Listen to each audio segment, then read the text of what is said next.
An orb of immense power. An orb of immense power.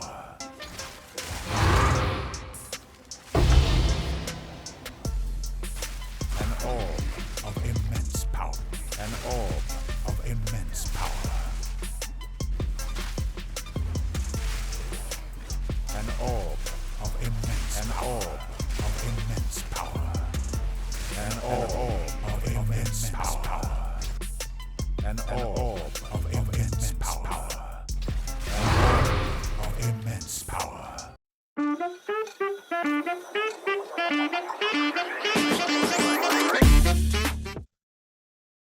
Hi guys, today I want to talk about currency farming. This video will cover few key aspects for beginners and advanced players. So please refer to the timestamps provided for more tailored content. And if you have any doubt, don't hesitate to drop by my live stream or drop a comment below. I stream almost every day. The link is in the description below. So let's get started. For beginners, assuming you guys have 40 base Atlas points and able to do T15 maps without dying, I will be covering two main things you need to know for endgame using. Number one, how to unlock 3 tablet slots in tower. Number two, what is tower stacking and which mods are best suited for it. Currency farming. Let's go.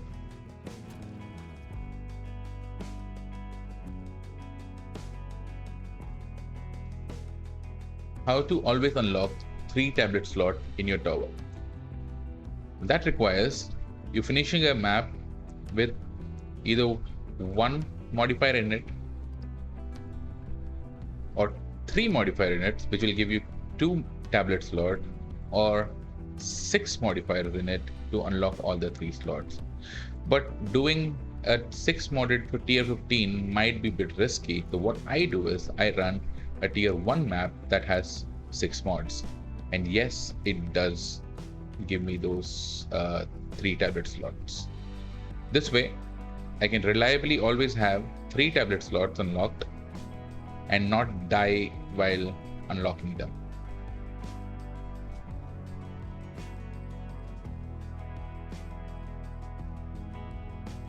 So what is tower stacking and which mods are good for it? For that, first we'll need to go to the map device, find towers that are relatively close, like them. So once you hover over them, you can see there is a radius or a circle which indicates what all are the maps which are going to be affected by the tablets you are going to insert in them. So when you have 2 towers nearby, it will have their radius merge at a point, right? And all the maps in that area will have 6 tablets as bonus acting on it, by which now we can increase the amount of currency drop, increase the amount of monsters in it, and all the good stuff, which is very much essential for currency farming. So what are the good mods required for currency farming? You can go for rarity stacking, which is increased rarity of item found, or quantity stacking, which is similar to rarity, increased quantity of items found in your maps, or you can increase experience for leveling up faster, like this. So what I would suggest is you please run at least 3 tablets in your tower which has increased rarity or increased quantity, increased rare monsters, or else experience tablet.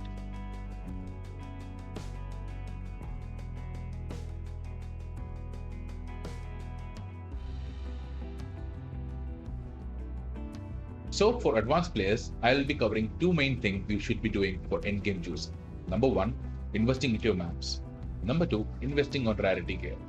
Though it might sound simple, but these affect your endgame farming extensively. So let's go.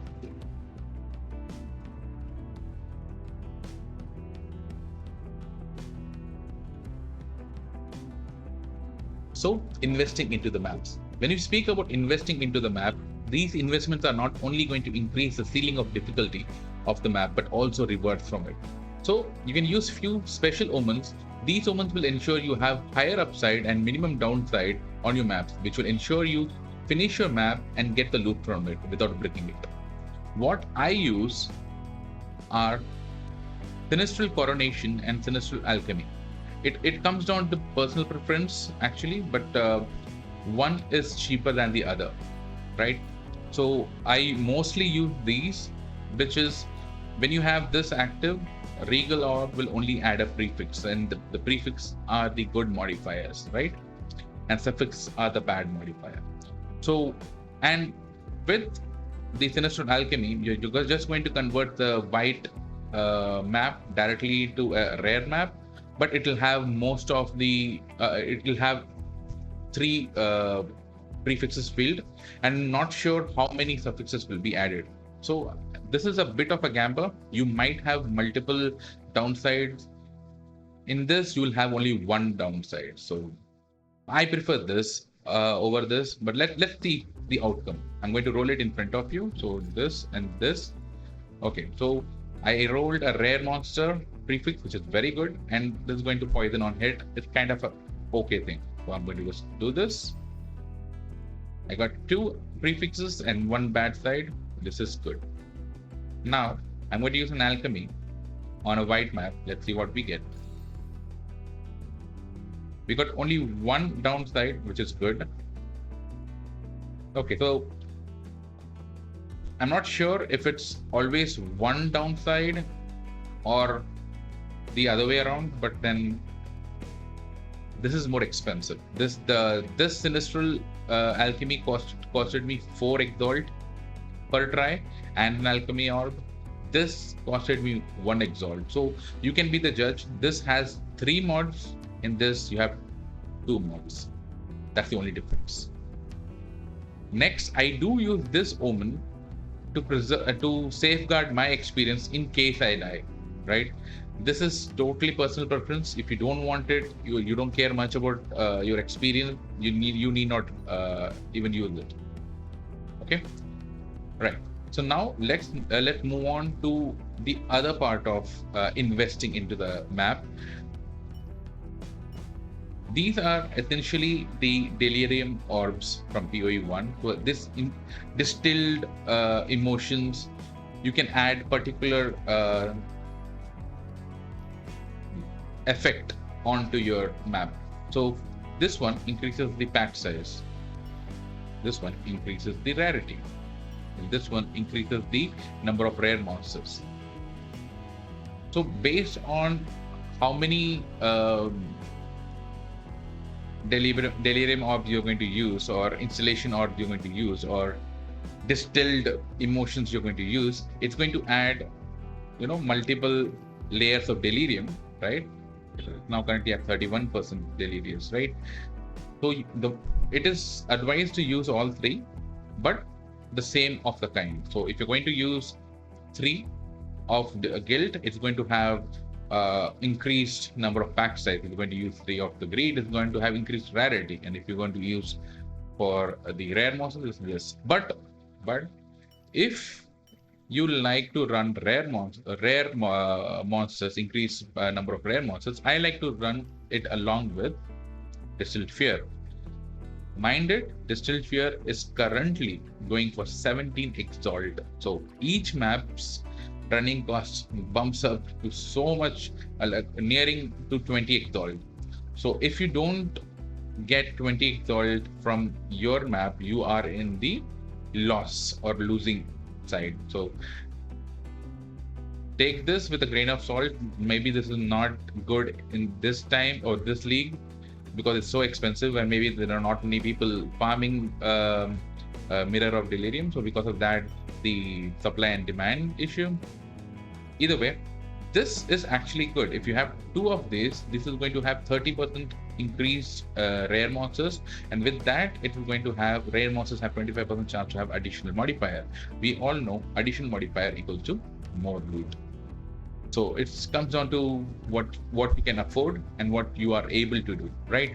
So for instance, if you are not able to kill rare monsters, just go with normal pack size, all the 3, and more monsters, more XP, more loots, you can be happy with that. Or more rare monsters, go with 45% more increased rare monsters with this one. Yeah. If you use 3 of this, it will be 45% increased rare monsters in your map. So, and these are relatively cheap, but if you want to min-max 2 of rare monsters, 1 fear is what I will recommend.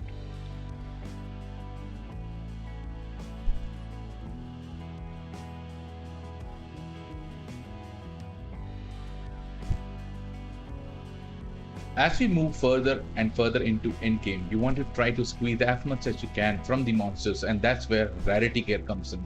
This is the late game investment, so don't be alarmed. So this is what I use on my current character. I have currently 692% Rarity. So you can get Rarity on your helm, rings, gloves, shoes, right? So collectively, you would need to have anywhere near 100%. Anything more than that gives you diminishing returns, but hitting that 100% is where I would suggest it's good to have the Rarity on. So anywhere near 100. So I'm at 97%. I'm doing good in Endgame.